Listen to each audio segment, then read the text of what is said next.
कांग्रेस से हाथ मिलाने को तैयार हैं दुष्यंत चौटाला। हरियाणा में भारतीय जनता पार्टी का हो जाएगा सुपड़ा साफ। हरियाणा चुनाव से पहले दुष्यंत चौटाला ने खोले पत्ते।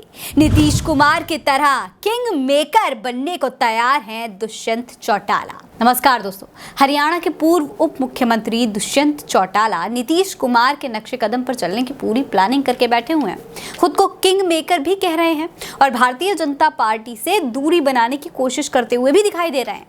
दोस्तों, हरियाणा में विधानसभा के लिए 1 महीने का अब समय बचा हुआ है, लेकिन उससे पहले एक तरफ तो भारतीय जनता पार्टी को हार का डर सता ही रहा है, वहीं दूसरी तरफ हरियाणा के पूर्व उप मुख्यमंत्री दुष्यंत चौटाला भी भारतीय जनता पार्टी की दूरी बनाने की पूरी कोशिश कर रहे हैं। दुष्यंत चौटाला से जब पूछा गया कि क्या वो भारतीय जनता पार्टी के साथ इस बार जाएंगे, तो उन्होंने बीजेपी के साथ जाने से साफ इनकार कर दिया, साफ मना कर दिया। लेकिन इंडिया गठबंधन के बारे में जब उनसे पूछा गया तो वो कहते हैं कि अगर हमारे पास संख्या हुई और अगर हमारी पार्टी को प्राथमिकता से लिया गया तो जरूर साथ चले जाएंगे। दोस्तों, एक इंटरव्यू में दुष्यंत चौटाला ने इस बारे में बात करी है और उन्होंने कहा है कि मैं आपको लिखकर ये भरोसा दिला रहा हूँ कि मैं भारतीय जनता पार्टी में नहीं जाऊँगा।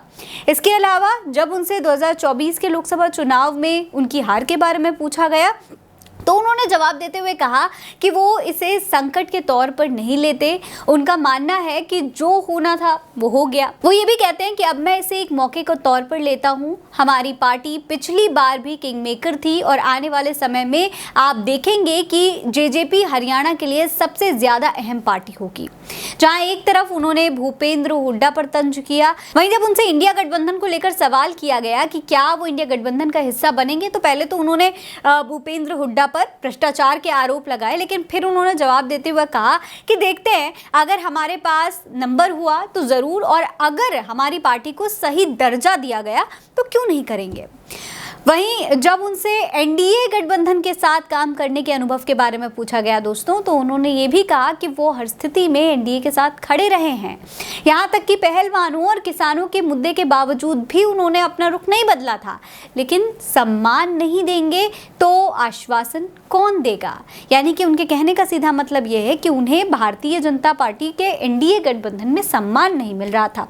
अब इसी वजह से वो उनके साथ जाने का आश्वासन भी नहीं दे पा रहे हैं। इसे देखकर दोस्तों ये लग रहा है कि कहीं ना कहीं दुष्यंत चौटाला को ये अंदाजा तो हो गया है कि हरियाणा में कांग्रेस की जीत पक्की है, इसीलिए अब कांग्रेस के साथ ही नजदीकियां बढ़ानी चाहिए।